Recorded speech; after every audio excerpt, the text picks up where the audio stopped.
मित्रों, आप मेरे साथ निकाल लीजिए रोमियो की पत्री 3 अध्याय उसका 12 पद। यहाँ पर लिखा हुआ है, सब भटक गए हैं, सब के सब निकम्मे बन गए, कोई भलाई करने वाला नहीं, एक भी नहीं।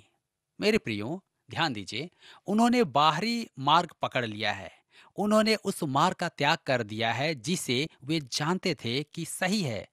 प्राचीन जनजातियों की परंपरा में है कि युगों पूर्व कभी उनके पूर्वज जीवित एवं सच्चे परमेश्वर को जानते थे। मेरे मित्रों, यदि आप सत्यनिष्ठ हैं तो आप जानते हैं कि आप वह नहीं कर सकते हैं या नहीं कर रहे हैं जो आप जानते हैं कि आपको करना चाहिए। आप करेंगे भी नहीं, जबकि आप जानते हैं कि वह क्या है। आप पथभ्रष्ट हो गए हैं। मनुष्य पथभ्रष्ट हो गया है। यह परमेश्वर का चौथा आरोप है। अब हम देखेंगे पांचवा आरोप। सब के सब निकम्मे बन गए हैं। निकम्मे से अर्थ है सड़ा हुआ फल। इसे यूं भी कहा जा सकता है कि सब के सब सड़ गए हैं। मुझे फल बहुत अच्छे लगते हैं और आशा करता हूं कि आप सब भी फल पसंद करते हैं, विशेष करके पपीता। परंतु वह पक कर सड़ने लगता है, तब उससे बुरा और कुछ नहीं होता। मनुष्य रसीला फल नहीं है, वह सड़ चुका है। संपूर्ण पृथ्वी का न्याय यही कहता है। अब हम देखते हैं छठवीं आरोप, अर्थात छठवां आरोप। कोई भलाई करने वाला नहीं, एक भी नहीं। मेरे मित्रों, यह 3 गुना नकारात्मक है। मनुष्य उन यात्रियों के दल की नाई है जो सही मार्ग से विपरीत दिशा में जा रहा है। उनमें एक भी ऐसा नहीं है जो उनकी सहायता करे। प्रभु यीशु ने अपने समय के धार्मिक अगुओं से कहा था, मत्ती रचित सुसमाचार 15 अध्याय के 14 पद में, अंधा अंधे को मार्ग दिखाए। संपूर्ण पृथ्वी का न्याय आपसे, मुझसे, वरन पृथ्वी पर उपस्थित प्रत्येक मनुष्य से यही कहता है। अब पौलुस हमें परमेश्वर की आरोग्यशाला में ले आता है और महान वैद्य के हाथों में छोड़ देता है। यह एक आत्मिक आरोग्यशाला है। यह महान वैद्य कहता है कि हम आत्मिक रोगी हैं। आइए हम पढ़ें रोमियो की पत्री 3 अध्याय उसका 13 पद। उनका गला खुली हुई कब्र है, उन्होंने अपनी जीभों से छल किया है, उनके होठों में सांपों का विष है। मेरे प्रियो, आप डॉक्टर के पास जाते हैं तो वह पहली बात क्या कहता है? मुझे नियमित जांच के लिए आना होगा, क्योंकि मुझे बीमारी है और उसके बीमारी के कारण इलाज की आवश्यकता है। डॉक्टर के पास जाना होता है तो आप डॉक्टर से क्या कहते हैं? अब यह मेरे लिए एक प्रथा बन जाता है कि वहां जाऊं और वह मेरी जांच करे। क्या आप जानते हैं कि वह मुझसे पहली बात क्या कहता है? अपना मुंह खोलो। तब वह एक लकड़ी का चम्मच लेकर के मुंह में डाल करके देखता है। तब वह कहता है कि अपनी जीभ निकालो, और तब वह उसकी भी जांच करता है। इसी प्रकार यह महान वैद्य प्रभु यीशु परमेश्वर भी करता है। क्या आप जानते हैं कि वह क्या कहता है? उनका गला खुली हुई कब्र है। क्या आपने कभी मानव देह को सड़ते हुए सूंघा है? एक बार मेरी कलीसिया का सेवक सेवा में था। उसने मुझे फोन करके कहा कि उन्हें एक बालिका का शव मिला और मुझे मौका मिला कि मैं उस जंगल के करीब जा करके उस शव को देखने पाया। वे उसे खोद कर निकालना चाहते थे। मैं वहां पहुंचा। वह देह कई दिन तक दबा हुआ था। शव सड़ गया था। ओह, वह भयानक दशा थी। मैंने कभी भी मनुष्य के सड़े हुए शव की दुर्गंध नहीं सूंघी थी। अतः मेरा जी मिचलाने लगा। मैं इस पद के संबंध में सदा ही उस दृश्य के बारे में सोचता हूँ। मेरे प्रियो, परमेश्वर आपको देखकर यह नहीं कहता, ओह, कैसा सुंदर एवं आकर्षक बालक या बालिका है। वह कहता है, तू खुली हुई कब्र के समान सड़ रहा है। किसी विचारक ने कहा है, यदि हम स्वयं को वैसे देख पाए जैसे परमेश्वर देखता है तो हम अपने आप को सहन नहीं कर पाएंगे। पौलुस यहाँ यही कह रहा है। आगे हम देखते हैं, उन्होंने अपनी जीभों से छल किया है। मेरे मित्रों, यह दूसरी बात। मेरा डॉक्टर मुझसे कहता है, मेरा गला देखने के बाद में अपनी जीभ बाहर निकालो। हमारा महान वैद्य मानव जाति से यही कहता है, अपनी जीभ बाहर निकालो। और मनुष्य की जीभ देखकर वह कहता है, आपकी और मेरी जीभ तुम्हारे होठों में सांपों का विष है। मैं अनेक बार चिड़ियाघर गया हूँ और वहाँ शैतान जैसे सांपों के विष दंत देखता हूँ और उनमें उपस्थित विष की कल्पना करता हूँ। मित्रों, यदि आप दर्पण में अपनी जीभ देखें तो वह विषैले सर्प के से हैं और उससे भी कहीं अधिक भयानक दिखाई देती है। वह आपकी मर्यादा की हानि नहीं पहुंचाएगा, वह आपकी देह को नष्ट कर सकता है। आपकी जीभ से आप किसी की मर्यादा को नष्ट कर सकते हैं। मेरे विचार में आज हमारी कलीसिया में सबसे अधिक विषैला स्वभाव है पीठ पीछे बुराई करना। कुछ समय पूर्व मैंने किसी को राय दी थी कि वह किसी एक विशेष कलीसिया की सदस्यता न ले, क्योंकि मैं जानता था कि वहां संसार की सबसे अधिक बुराइयां होती हैं। और मैं आपको बताना चाहता हूं कि उन्होंने अनेक मनुष्यों की मर्यादा भंग की। क्या आप जानते हैं वे कौन हैं? वे आत्मिक जन कहलाते हैं। मैं उन्हें आत्मिक दुराचारी कहता हूं, क्योंकि वे यही तो हैं। उन्होंने अपनी जीभों से छल किया है। ओह! मनुष्य की जीभ कैसी विषैली है, वह कैसी भयानक हो सकती है। मेरे मित्रों, मैं आपकी जीभ के बारे में नहीं जानता, लेकिन परमेश्वर का वचन कहता है कि आपका जीभ भी सांप के जैसे विषैला है। आप किसी को क्षति पहुंचा सकते हैं। रोमियो की पत्री 3 अध्याय उसके 14 पद में आगे लिखा है, और उनका मुंह श्राप और कड़वाहट से भरा है। यह चौथी बात है जो महावैध मनुष्य के विषय में कहता है। उसका मुंह श्राप, छल और झूठ से भरा हुआ है। उसकी जीभ के पीछे शैतानी और निस्सारता भरी है। वह शाप देने की मानसिकता रखता है। यदि आप आज की चर्चा या विषय को सुने तो जानेंगे कि शाप देना सबकी शब्दावली में है। चाहे वह श्रमिक हो या कॉलेज का प्राध्यापक हो, वे किसी भी भाषा की तुलना में निंदा की भाषा में दक्ष हैं। एक बार एक मनुष्य ने मुझे इस पद के संबंध में चुनौती दी। वह इसे सच नहीं मानता था, अतः मैंने उससे कहा, आओ हम परख कर देखें। हम वहां उस कोने में खड़े होकर जो भी आएगा उसके मुंह पर थप्पड़ मारेंगे और परिणाम को देखेंगे। मैं आपको विश्वास दिलाता हूं कि होगा वही जो परमेश्वर ने कहा है।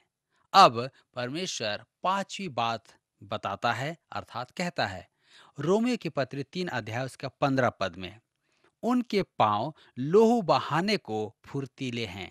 हम यशाया 59 उसके 7 पद में भी देखते हैं, जो असंक्षिप्त वर्णन करता है। वे बुराई करने को दौड़ते हैं और निर्दोष की हत्या करने को तत्पर रहते हैं। उनकी युक्तियां व्यर्थ हैं, उजाड़ और विनाश ही उनके मार्गों में है। जी हाँ, मनुष्य का कैसा चरित्र चित्रण है। निर्दोष की हत्या को वे तत्पर रहते हैं। हम रोमियो की पुस्तक 3 अध्याय उसके 16 पद में पढ़ते हैं, उनके मार्गों में नाश और क्लेश हैं। ध्यान दीजिए, मनुष्य अपने पीछे उजाड़ और विनाश छोड़ जाता है। हमने अभी अभी यशाया 59 उसके 7 पद में इस बात को देखा है। रोमियो 3 अध्याय के 17 पद में लिखा हुआ है, उन्होंने कुशल का मार्ग नहीं जाना। जी हाँ, मनुष्य शांति का मार्ग नहीं जानता। आज अपने चारों ओर देखें, मनुष्य आज शांति की बात कर रहा है, परंतु उससे शांति प्राप्त नहीं हुई है। समाचार पत्र पढ़ करके देखें। मेरे मित्रों, संसार में शांति है ही नहीं। चारों तरफ परेशानियां और अशांति है। हम रोमियो के पत्री 3 अध्याय उसके 18 पद में पढ़ते हैं, उनकी आंखों के सामने परमेश्वर का भय नहीं। जी हाँ, ऐसा प्रतीत होता है कि पौलुस ने इस अंतिम विचार में मनुष्य के सब पापों को सारांश प्रस्तुत कर दिया है। मनुष्य को परमेश्वर का भय नहीं है। मनुष्य ऐसे जीवन जी रहा है जैसे परमेश्वर है ही नहीं। मनुष्य वास्तव में परमेश्वर को चुनौती दे रहा है। मनुष्य का कैसा चित्रण है यह। मेरे मित्रों, अब हम पाप के बारे में पौलुस का अंतिम विचार देखते हैं, क्योंकि ऐसे मनुष्य भी हैं जो कहेंगे हमारे पास व्यवस्था है और हम उसका ही पालन करेंगे, हम उसे ही थामे रहेंगे। हम रोमियो की पत्री 3 अध्याय उसके 19 पद में पढ़ते हैं, हम जानते हैं कि व्यवस्था जो कुछ कहती है उन्हीं से कहती है जो व्यवस्था के अधीन है, इसलिए कि हर एक मुंह बंद किया जाए और सारा संसार परमेश्वर के दंड के योग्य ठहरे। मेरे मित्रों, मनुष्य मूसा की व्यवस्था के द्वारा धार्मिकता प्राप्त नहीं कर सकता है। यह तो ऐसा है कि मनुष्य के लिए व्यवस्था डूबते को तिनके का सहारा सिद्ध हुई है। व्यवस्था उसे उबार नहीं सकती, वह तो वास्तव में विपरीत ही करती है। व्यवस्था को थामना ऐसा है जैसे मनुष्य हवाई जहाज से कूदते समय पैराशूट के साथ पर सीमेंट का बोरा लेकर कूद गया हो। मेरा विश्वास करें, व्यवस्था आपको नीचे खींचता है, वह मनुष्य को दोषी ठहराती है, वह मृत्यु की सेवा है। रोमियो की पत्री 3 अध्याय उसके 20 पद में लिखा है, क्योंकि व्यवस्था के कामों से कोई प्राणी उसके सामने धर्मी नहीं ठहरेगा, इसलिए कि व्यवस्था के द्वारा पाप की पहचान होती है। आज मैं उस प्रत्येक व्यक्ति को चुनौती देता हूं जो कहता है कि उद्धार पाने के लिए व्यवस्था पालन आवश्यक है। इस पद की व्याख्या करें, क्योंकि व्यवस्था के कामों से कोई व्यक्ति या प्राणी उसके सामने धर्मी नहीं ठहरेगा। जी हाँ, धर्मी ठहरने का अर्थ है उद्धार पाने के लिए परमेश्वर के मानक पूरा करने के लिए उचित घोषित किया जाना। मेरे मित्रों, आप ऐसा कभी नहीं कर पाएंगे। मनुष्य के लिए यह असंभव है। व्यवस्था के कामों से कोई प्राणी उसके सामने धर्मी नहीं ठहरेगा। फिर व्यवस्था का क्या उद्देश्य है? व्यवस्था के द्वारा पाप की पहचान होती है। मनुष्य का उद्धार करने की अपेक्षा व्यवस्था मनुष्य को पापी दर्शाती है या ठहराती है। मेरे मित्रों, पद 20 और पद 21 में बहुत बड़ी खाई है। हम एक प्रकार से रात से दिन में प्रवेश करते हैं। अब पौलुस परमेश्वर के अद्भुत उद्धार की चर्चा करता है। वह विश्वास के द्वारा धर्मी ठहराए जाने की चर्चा करेगा, जो शेष अध्याय में सुव्यक्त किया जाएगा। आइए देखें, परमेश्वर से धार्मिकता की प्राप्ति। रोमियो की पत्री 3 अध्याय उसके 21 पद में लिखा है, पर अब बिना व्यवस्था परमेश्वर की वह धार्मिकता प्रकट हुई है जिसकी गवाही व्यवस्था और भविष्यद्वक्ता देते हैं। मेरे मित्रों, ध्यान दीजिए, वह धार्मिकता, यूनानी भाषा में धार्मिकता में अंग्रेजी का द नहीं लगा है। इसका अर्थ है कि यह परमेश्वर का गुण नहीं है। वह कहता है कि वह अपनी महिमा किसी के साथ नहीं बांटेगा। यह मनुष्य की धार्मिकता भी नहीं है। परमेश्वर यशायाह में तो कह ही चुका है कि हमारी धार्मिकता अर्थात हमारे धर्म के काम सब के सब मैले चिथड़ों के समान है। यशायाह नबी की पुस्तक 64 अध्याय उसके 6 पद में हम इसे पाते हैं। परमेश्वर गंदे कपड़े एकत्र नहीं करता है। पौलुस किस धार्मिकता की बात करता है? यह वह धार्मिकता है जो परमेश्वर देता है। मसीह हमारी धार्मिकता बन गया है। पहला कुरिन्थियों की पत्री 1 अध्याय के 30 पद में लिखा है, परंतु उसी की ओर से तुम मसीह यीशु में हो, जो परमेश्वर की ओर से हमारे लिए ज्ञान ठहरा, अर्थात धर्म और पवित्रता और छुटकारा।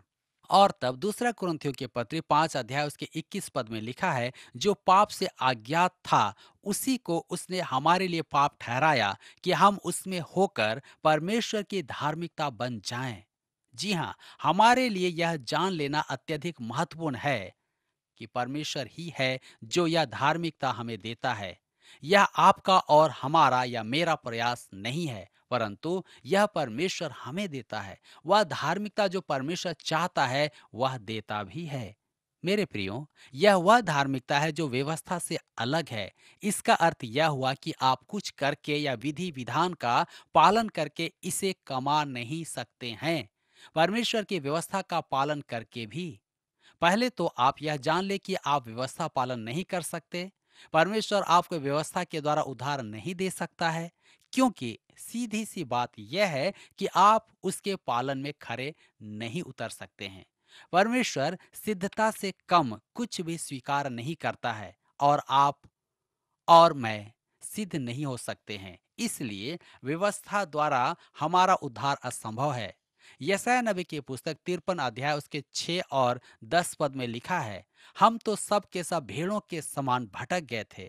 हम में से हर एक ने अपना अपना मार्ग लिया, और यहोवा ने हम सबों के अधर्म का बोझ उसी पर लाद दिया। तो भी यहोवा को यही भाया कि उसे कुचले। उसी ने उसको रोगी कर दिया। जब वह अपना प्राण दोष बलि करे, तब वह अपना वंश देखने पाएगा। वह बहुत दिन जीवित रहेगा। उसके हाथ से यहोवा की इच्छा पूरी हो जाएगी। मेरे मित्रों, व्यवस्था और भविष्यवक्ता दोनों ने इस धार्मिकता की गवाही दी जो परमेश्वर मसीह में उपलब्ध करवाएगा। हम रोमियो की पत्री 3 अध्याय उसके 22 पद में पढ़ते हैं, अर्थात परमेश्वर की वह धार्मिकता जो यीशु मसीह पर विश्वास करने से सब विश्वास करने वालों के लिए है, क्योंकि कुछ भेद नहीं।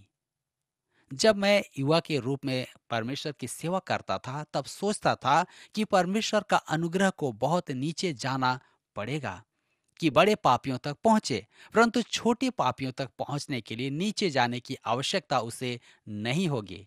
परंतु अब मुझे समझ में आ गया है कि परमेश्वर के अनुग्रह को हम सब तक पहुंचने के लिए तल तक नीचे जाना पड़ता है। हम में से हर एक जन मसीह के बिना पूर्ण रूप से भटका हुआ है। या तो आप मसीह में पूर्ण रूप से उद्धार पा चुके हैं या मसीह के बिना पूरी तरह से भटके हुए हैं। हम सबको मसीह की धार्मिकता की आवश्यकता है, इसमें अंतर नहीं है। जी हाँ, मसीह की धार्मिकता मसीह में विश्वास के द्वारा हम तक पहुंचती है। पूर्व काल के महापुरुषों ने इस धार्मिकता की उचित परिभाषा दी है। विलियम कनिंघम ने लिखा, व्यवस्था के अधीन परमेश्वर ने मनुष्य से धार्मिकता की आशा की। अनुग्रह के अधीन वह मनुष्य को धार्मिकता प्रदान करता है। परमेश्वर की धार्मिकता वह धार्मिकता है जिसे परमेश्वर की धार्मिकता उसे मांगने पर बाध्य करती है। जी हाँ, यह गहरी परिभाषा है, परंतु अच्छी है। महापुरुष डॉक्टर चार्ल्स हॉज ने यह परिभाषा दी, वह धार्मिकता जिसका परमेश्वर करता है वह उसके समक्ष उपलब्ध है और जो उसकी स्वीकृति को पूरा करती है वरन सुरक्षित करती है। डॉक्टर ब्रुक्स की परिभाषा यह है, वह धार्मिकता जिसकी अनिवार्यता पिता को थी, वह पुत्र बना और पवित्र आत्मा उसका विश्वास दिलाता है तथा विश्वास उसे प्राप्त करवाता है। तब हम देखते हैं डॉक्टर मूरहेड ने लिखा है, वहां सब जिसकी परमेश्वर आज्ञा देता है, मांग करता है, स्वीकृति प्रदान करता है और स्वयं उपलब्ध कराता है, उन सब का कुल योग है। मेरे मित्रों, मेरे विचार में इन महापुरुषों ने धार्मिकता की जो परिभाषा दी है उसके अतिरिक्त और कुछ नहीं कहा जा सकता है। अब यह धार्मिकता जैसा हमने देखा है विश्वास के द्वारा प्राप्त की जाती है, कर्मों के द्वारा नहीं, जैसा कि कुछ लोग सोचते हैं। मेरे मित्रों, अब हम आगे बढ़ते हैं और देखेंगे रोमियो के पत्री 3 अध्याय उसके 22 और 23 पद में लिखा है, अर्थात परमेश्वर की वह धार्मिकता जो यीशु मसीह पर विश्वास करने से सब विश्वास करने वालों के लिए है, क्योंकि कुछ भेद नहीं, इसलिए कि सब ने पाप किया है और परमेश्वर की महिमा से रहित हैं। मेरे मित्रों, मैं इन पदों का स्वतंत्र अनुवाद करता हूँ। परमेश्वर की धार्मिकता जो मसीह यीशु में विश्वास के द्वारा सब विश्वास करने वालों के लिए प्राप्त की जाती है, क्योंकि मनुष्यों में अंतर नहीं, सब ने पाप किया है और परमेश्वर की महिमा अर्थात स्वीकृति से रहित या वंचित हैं। और यह धार्मिकता कर्मों से नहीं, विश्वास के द्वारा है। हम आगे पढ़ते हैं। यूहन्ना रचित सुसमाचार 6 अध्याय के 28 और 29 पद में यीशु ने एक प्रश्न किया है, परमेश्वर के कार्य करने के लिए हम क्या करें? इसका उत्तर देते हुए कहा, परमेश्वर का कार्य यह है कि तुम उस पर जिसे उसने भेजा है विश्वास करो। परमेश्वर की यह धार्मिकता प्राप्त करने के बारे में महत्वपूर्ण बात यह नहीं है कि आपके विश्वास में कोई योग्यता है या आपकी श्रद्धा में कोई योग्यता है। विश्वास वास्तव में आपका कर्म नहीं है। महत्वपूर्ण बात तो आपके विश्वास का करता है। स्पर्जन ने इस प्रकार कहा, यह मसीह में आपकी आशा नहीं है जो आपकी उद्धारक है, यह मसीह ही है। यह मसीह में आनंद नहीं जो आपका उद्धारक है, यह मसीह है। यह मसीह में आपका विश्वास भी नहीं जो आपका उद्धारक है, यद्यपि वह साधन है। यह मसीह का लहू और उसका गुण है। मेरे मित्रों, इसे मन मस्तिष्क में अवस्थित कर लेना अत्यधिक महत्वपूर्ण है। यह धार्मिकता वस्त्र स्वरूप है, यह सबके लिए उपलब्ध है, परंतु यह उन सब पर अवतरित होती है जो विश्वास करते हैं, और वह कहता है कि यह सबकी आवश्यकता है, क्योंकि सबने पाप किया है और परमेश्वर की महिमा से वंचित और रहित हैं। इसका अर्थ यह नहीं कि पापियों में अंतर नहीं है, मैं एक घरेलू उदाहरण द्वारा आपको समझाता हूँ। अब मान लीजिए कि हम एक खेल खेलते हैं। हम कन्याकुमारी से श्रीलंका तक कूदेंगे। आप कहेंगे कि यह असंभव है। आज तक कोई भी इतनी लंबी कूद नहीं कूद पाया है। आप में से कुछ लोग मुझसे अधिक लंबा कूद सकते हैं, परंतु श्रीलंका तक नहीं कूद सकते।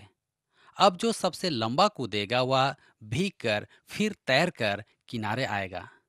निश्चय ही एक से अच्छा दूसरा होगा।